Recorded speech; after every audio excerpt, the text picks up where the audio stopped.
안녕하세요. 반려동물 관리사 과정을 맡게 된 훈련사 유진원입니다. 오늘은 최강 반려견의 DHPPL, 즉 종합백신에 대해서 알아볼 거고요.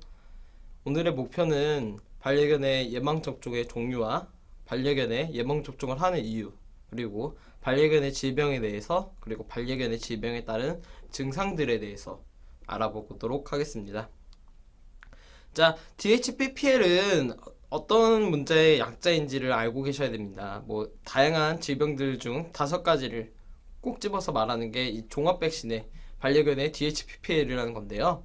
이 반려견의 종합백신은 어린 강아지에게 성장하면서 위험한 질병들이 많기에 그것을 예방하기 위해서 짧게는 5차, 길게는 8차에서 10차까지도 맞는 예방접종을 진행을 합니다. 자, 반려견의 여러 질병들을 예방하기 위해서 이런 횟수를 나누고 여러가지 접종을 하게 되는 건데요. 자, 이 질병들 중 총 5가지 중 하나를 걸릴 시에는 심하게 아프고 또한 더욱 심각해질 경우에는 사망에 이르며 또한 회복되었을 때도 몸에 부작용들이 많이 남게 됩니다. 자, 병원마다 이제 접종 횟수가 다른 이유는 반려견 개체마다 접종 후 항체 생성이 되는 것이 매우 다르고 이것을 추가적으로 항체를 만들기 위해서는 접종을 계속 진행하는 것입니다. 추가 접종 비용이 이제 항체 확인 검사의 비용에 비해서 굉장히 저렴한데요. 어느 분들은 예방접종을 3차만 해도 거의 다 생긴다 라고 하시는 분들이 있고, 어느 분들은 아니다, 5차 이상 맞아야지 100% 항체가 생긴다 라고 하시는 분들이 많습니다. 하지만 확실하게 안전을 위해서라면 병원과의 상담 후에 5차까지 충분히 맞추시고 산책을 나가시는 것을 권장합니다. 자, 디스템퍼라는 질병이에요. 개 홍역이고요. 이제 DHPPL의 D에 해당하는 그런 질병입니다. 자, 공기 중으로 전파되며 감염된 동물의 직접적인 접촉 또는 같은 식기나 잠자리를 공유하면서 간접적으로도 전파가 되는 질병입니다. 디스템퍼는 거의 보통 감기라고 생각하시는 경우가 많은데요. 이 질병 같은 경우에는 호흡기라든지 비뇨기, 소화기, 그리고 이제 신경계에 악영향을 끼칩니다.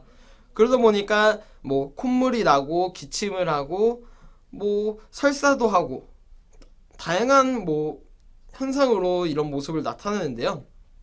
이 감염된 개체는 고열과 기침, 구토, 설사, 그리고 코와 눈에 분비물이 나타나게 되는 질병 중 하나입니다.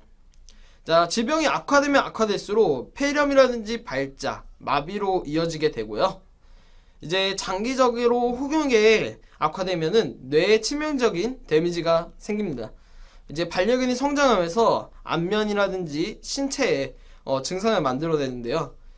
이런 홍역에 걸린 강아지들은 이빨에 문제가 있거나 아니면은 얼굴 생김새가 다른 형제들과는 좀 다르거나 아니면은 어느 장기 부분들이 덜 성장하는 미성숙으로 성체가 되기도 합니다.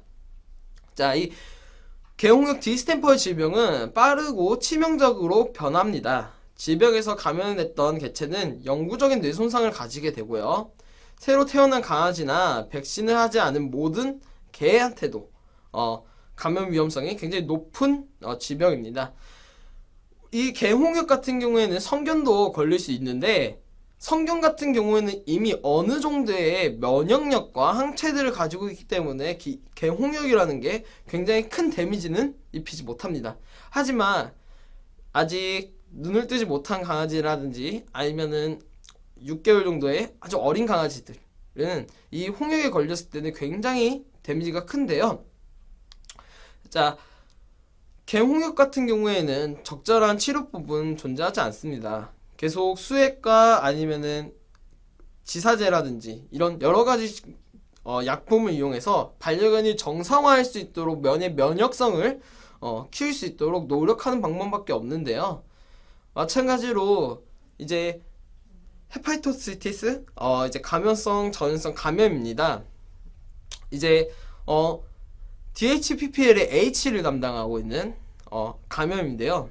이 감염된 반려견은 눈물, 콧물, 소변, 분변 등의 감염으로 진행이 되고 이제 간과 신장, 눈, 혈관, 내피세포에 악영향을 끼칩니다. 대표적인 증상으로는 열과 식욕감퇴, 복통, 구토, 설사, 구강출혈, 황달, 빈혈, 안구출혈, 각막질병 등 다양한 현상이 나타나는데요. 이 중에서 이제 감염 같은 경우에는 간은 우리의 장기 중에서 해독 작용을 하는 그런 것으로 알려져 있는데요. 그게 만약에 문제가 있다면은 당연하게 다른 면역 계치들도 악화되면서 다른 질병이 겹쳐서 나타나는 경우도 많습니다. 자, 이 감염 같은 경우에도 적절한 치료법은 없지만 강아지가 스스로 면역력을 키울 수 있도록 보조 역할로 수액 치료와 내복약 등으로 반려견의 몸의 상태를 어느 정도 원래대로 돌아오게 하려는 그런 치료법밖에 존재하지가 않습니다. 뭐 예를 들어 열이 나면은 해열제를 주고, 식욕이 감퇴되었다면은 더 맛있는 걸 줘서 식욕이 올라올 수 있게 해주고, 구토를 한다면은 구토 억제제를, 설사를 하면은 설사 억제제를, 이제 구강에 출혈이 나면은 출혈 억제를, 뭐 여러 가지로 계속 이 반려견이 몸을 정상화하고 성장하면서 면역력이 다시 올라올 수 있게 하는 보조적인 역할밖에 존재하지 않는데요. 자, 그러면은 비슷한 병 중에 캔넬코프라고 아시나요? 자, 이 캔넬코프는 면역력을 약화하고 먼지가 많고 이제 환기가 잘 안 되는 장소가 이제 반려견이 공기적으로 접촉되는 경우가 많기 때문에 여러 마리가 한 공간에 있는 견사를 공유하는 환경에서 제일 많이 걸립니다. 이 캔넬코프는 견사, 즉 캔넬과 기침의 코프를 합쳐진 별명으로 고열과 폐렴과 간염의 대표적인 증상이고요. 자, 아직 캔넬코프의 초반 때는 미열과 이상한 호흡 상태와 콧물과 고름이 있는데 그 이상한 호흡 상태는 기도가 부으면서 숨을 쉴 때마다 하는 이상한 소리가 나게 됩니다. 이때는 빠르게 병원에 가서 병원에서 어떤 검사를 받고 이 검사를 통해서 캔넬코프인지 아닌지를 확인한 다음에 적절한 처방을 받는 게 굉장히 중요하고요. 이제 질병이 악화되면은 간과 신장과 눈에 굉장히 악영향을 끼칩니다. 왜냐하면은 이 고열로 인해서 다른 세포들이 데미지를 받기 때문에 굉장히 좋지는 않은 질병이에요. 그리고 더욱 심각해질 경우에는 사망에 이를 수 있는 질병 중 하나입니다. 자, 이 캔넬코프도 아쉽게 정말 멋진 치료법은 존재하지 않습니다. 이 백신이라는 것은 어느 정도 예방하는 거에 도움이 되겠지만 큰 효과를 볼 수는 없고요. 보통 이 캔넬코프를 치료하기 위해서 기관지 확장제라든지 호흡기 치료를 많이 진행을 합니다. 왜냐하면은 이 기관지가 부으면서 나타나는 숨소리 거침으로 인해서 산소를 원활하게 흡수를 못하는 경우가 많기 때문에 이 기관지에 관련된 약물을 굉장히 많이 투여를 하여서 반려견이 다시 건강해질 수 있도록 하는 치료법이 존재합니다. 자, 그리고 DHPPL의 P를 담당하고 있는 세 번째 P를 담당하고 있는 파라인플루엔자입니다. 자, 이 파라인플루엔자는 공기 중으로 전파되며 감염된 개의 호흡기에 분비물이나 소변, 대변으로 감염될 수 있고요. 증상으로는 기침, 발열, 콧물, 감염이라든지 기관지염, 폐렴 또한 뇌에도 문제를 일으키는 그런 무서운 질병입니다. 자, 보통 이 파라인플루엔자도 감기와 비슷하게 기침이라든지 콧물로 가볍게 나타나는데요. 점차 편도염이라든지 인두염이라든지 기관지염으로 발전 후 기관지 폐혈증으로 걸리게 되었을 때는 거의 사망에 이를 수가 있습니다. 자, 이 파라인플루엔자 같은 경우에는 이것 또한 적절한 치료법이 존재하지 않습니다. 계속 항생제 투여와 면역력 증가로 이 파라인플루엔자를 이길 수 있도록 해주는 건데요. 자, 성견에도 걸릴 수 있지만 성견 같은 경우에는 이미 어느 정도의 면역 체계와 항체들이 존재하기 때문에 큰 데미지는 없지만 퍼피들에게 굉장히 크게 데미지가 올 수 있는 그런 겁니다. 자, 그리고 DHPPL의 마지막 P를 담당하고 있는 파보바이러스입니다. 고전염성 소화기 질병으로 무기력증과 구토, 면역 압박 등을 유발하는 질병으로, 자, 6개월 내에 어린 강아지에게 가장 흔한 임상 증상입니다. 병원에 제가 근무를 했을 때 많은 아이들이 코로나라든지 아니면 파보라든지 이런 질병을 안고 입원을 하게 되는데요. 근데 대부분이 파보바이러스였고, 이 파보바이러스 같은 경우에는 그 파보바이러스가 걸려있는 아이한테 가면은 냄새가 많이 납니다. 이 아이는 설사를 많이 하게 되는데요. 이 설사에는 굉장히 다른 반려견의 변에서 나는 냄새와 다른 악취가 나게 되고요. 그리고 이 파보바이러스의 또 다른 무서운 점은 공기 중으로도 전달이 되고, 파보바이러스는 외부 환경에 노출되었을 때도 굉장히 생존력이 뛰어나서 오랫동안 생존하고 있습니다. 그래서 병원에서 이 파보바이러스가 오고 나서 만약에 치료가 끝나고 아이가 집에 돌아갔을 때 이 입원실을 굉장히 깨끗하게 청소를 하고 한 3, 4일간은 따로 입원을 시키지 않습니다. 왜냐하면 이 파보바이러스가 그 정도로 끝까지 생존하려는 능력이 있기 때문에 굉장히 위험하고 무서운 질병 중 하나입니다. 자, 파보바이러스 같은 경우는 심할 경우에 3일 이내 폐사에 이를 수 있고요. 이제 굉장히 설사를 많이 하기 때문에 이 아이들 같은 경우도 치료법이 수액과 항구토제 그리고 예방적 항생제 등을 이용해서 처치를 합니다. 자, 우리는 지금 여기서 봤을 때 항구토제를 이용해서 아이에게 구토를 억제하고 수액을 이용해서 아이에게 수분을 보충하며 항생제를 투여로 인해서 다른 2차적인 감염을 막고 있습니다. 즉, 이 파보바이러스 같은 경우에도 적절한 치료법은 존재하지 않고 이 아이가 성장하면서 다시 면역력을 가지고 성장할 수 있길 그런 방법으로 보조적인 역할을 하고 있고요. 그리고 이 마지막으로는 DHPPL의 L을 담당하는 레토스피라증입니다. 자, 이 레토스피라증 같은 경우에는 박테리아성 질병으로 사람으로 전염될 수 있는 질병 중 하나입니다. 보통 이제 고인물을 마시거나 감염된 동물의 배설물을 통해서 감염이 되는데요. 자, 그렇기 때문에 다양하게 사람부터 퍼피 때부터 성견까지 다양하게 걸릴 수 있겠죠. 자, 이 레토스피라증에 걸리면은 복통과 식욕감퇴, 구토, 발열, 근육이완, 우울증, 독감, 잦은 배변, 황달 등이 대표적인 증상으로요 나타나고, 이제 신장으로 전이 확산될 시에 염증과 신부전이 나타날 수가 있습니다.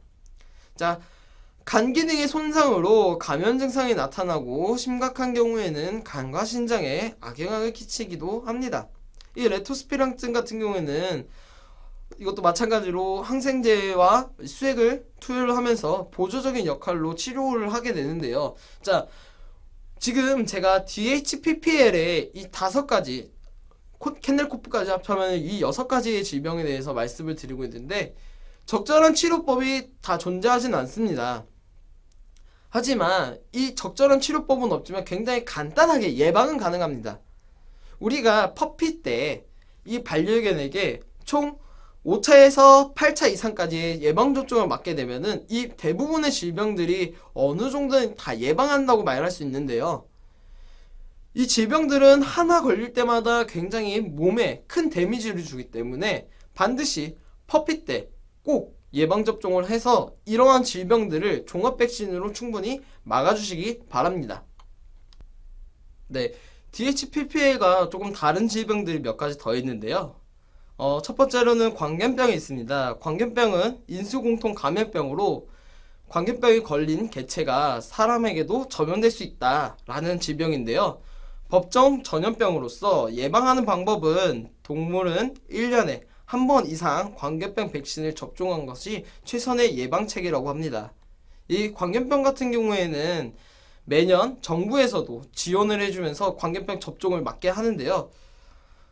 그렇기 때문에 우리는 생각보다 또 저렴하게 광견병 백신을 맞고 있습니다. 이 광견병 백신 같은 경우에는 사독 백신과 생독 백신이 있고요. 이 사독 백신 같은 경우에는 3, 4개월에 1차로 맞고, 그리고 이제 3, 4주 후에 2차로 보강적으로 맞아주시는 게 좋습니다. 자, 생독 백신 같은 경우에는 3, 4개월령의 근육주사로 매년 1회씩 접종해 주시는 게 좋습니다. 증상으로는 침을 흘리며 공격적인 모습을 나타내는데요. 이에 따라서 보통은 야생동물 중에 너구리라든지 박쥐와 같은 그런 흔히 볼 수 있는, 물론 도시에 살고 계신 분들은 많이 볼 수는 없지만 산에 있으면은 굉장히 흔한 동물들이 이 광견병을 가지고 다른 동물을 물어서 광견병을 전달하고, 그리고 그 광견병을 가지고 있는 전달받은 동물들이 다른 동물에게 전염시키는 그런 연쇄적인 작용을 일어나게 됩니다. 그렇기 때문에 광견병은 매년 모든 동물들이 1년에 한 번 이상씩 맞아주시는 게 좋습니다. 자, 그 외에 우리 반려견들은 심장사상충이라는 것을 매달 예방하게 됩니다. 이 심장사상충은 모기를 숙주를 통해서 기생충 감염으로 일으키게 되는데요. 이 심장사상충 같은 경우에는 모기 안에 심장사상충 알들이 있습니다. 이 알이라든지 애벌레들이 강아지한테 들어와서 혈관을 따라다니면서 영양소를 흡수하고요. 이 영양소를 흡수하면서 점점 심장으로 모이게 됩니다. 자, 이 심장으로 모이게 되면은 폐동맥을 막아 호흡곤란이라든지 운동기피라든지 발작성 실신이라든지 객형 등을 나타내며 흉부에 물이 차기 시작합니다. 이 심장사상충 같은 경우에는 한 마리만 존재하는 게 아니라요, 여러 마리가 있으면서 만약에 그 안에서 심장사상충이 수명을 다해요. 죽게 되었을 때는 아예 폐동맥을 막아버리면서 반려견이 굉장히 위태로운 상황을 만들 수 있습니다. 이 심장사상충의 치료 방법은 약물을 투여하면서 조금씩 투여하면서 심장사상충을 죽이는 방법인데요. 만약에 심장사상충이 정말 너무 많이 있다 라고 했을 때 이 약물을 투여할 경우 오히려 강아지가 쇼크사로 죽을 수가 있습니다. 이 심장사상충이 약으로 인해서 죽게 되면은 오히려 그 죽은 사체들이 다시 폐동맥을 막아서 오히려 더 악화시키는 경우가 많은데요. 그렇기 때문에 이 심장사상충을 한 번도 맞지 않고 1년, 2년 이상 그냥 방치되어 있었다면은 동물병원에 가서서 심장사상충 검사를 하시고 약물을 투여하시는 게 굉장히 적합한 행동이라고 말할 수 있겠습니다. 자, 그 외에 외부 기생충들이 있어요. 자, 개성충, 모낭충, 벼룩, 진드기 등이 있고요. 이 개선충과 모낭충과 이 벼룩들은 가려움과 털 빠짐을, 그리고 그로 인해서 반려견들이 몸을 긁으면서 상처를 유발하게 됩니다. 자, 개선충 같은 경우에는 사람이 많이 부르는 말이 있어요. 옴이라고. 자, 이 옴 같은 경우에도 굉장히 야생동물한테도 흔히 볼 수 있는 질병으로 외부 기생충을 하지 않은 반려견에게도 나타납니다. 털이 빠지기 시작하면서 피부가 검정색으로 되고 점점 건조한 피부를 가지게 되는 게 개선충의 증상으로 나타나는데요. 이 개선충 같은 경우에도 외부 기생충 약만 잘 해도 충분히 예방이 가능하고요. 만약에 이 개선충에 걸릴 시에는 장기적인 치료가 필요로 합니다. 양격 샴푸라든지 아니면 먹는 내복약이라든지 연고라든지, 이 피부병에 대해서는 대체적으로 짧게 하루 이틀 만에 끝나는 경우가 없어요. 보통 몇 달씩 가가지고 굉장히 보호자도 힘들고 반려견도 힘든 그런 질병으로 볼 수가 있습니다. 그리고 2차 감염으로 세균 감염으로 인해서 염증이 다시 나타나고 면역력을 약화시켜서 또 다른 2차 질병을 유발하기도 합니다. 자, 개선충과 모낭충 같은 경우에는 눈에는 잘 보이지 않습니다. 하지만 이와 벼룩 아니면 진드기라든지 이런 것 같은 경우에는 눈에 보일 정도로 조금 큰 편인데요. 우리는 이때 이것을 잡아 떼려고 하기보다는 천천히 떼야 됩니다. 자, 이라든지 벼룩 같은 경우에는 쉽게 떨어져 나가지만 이라든지 진드기 같은 경우에는 반려견의 피를 빨고 있다가 억지로 힘으로 뺐을 때는 머리가 남아 있는데요. 이 머리는 다시 재생되어서 다시 피를 빨고 있는 진드기가 될 수 있습니다. 자, 그렇기 때문에 천천히 뽑아주시는 게 좋고요. 만약에 내가 이런 거에 자신이 없다 그러면은 바로 병원에 가셔서 이런 외부 기생충들을 제거하시는 게 굉장히 좋습니다. 또한 이 외부 기생충이 있는 반려견이라든지 반려묘와는 너무 오랫동안 있으시면은 같이 전염될 수가 있기 때문에 주의하시고 바로 소독을 하신 다음에 병원에 가주시는 게 좋습니다. 이것으로 오늘 반려견의 DHPPL에 대한 것을 마치겠습니다. 감사합니다.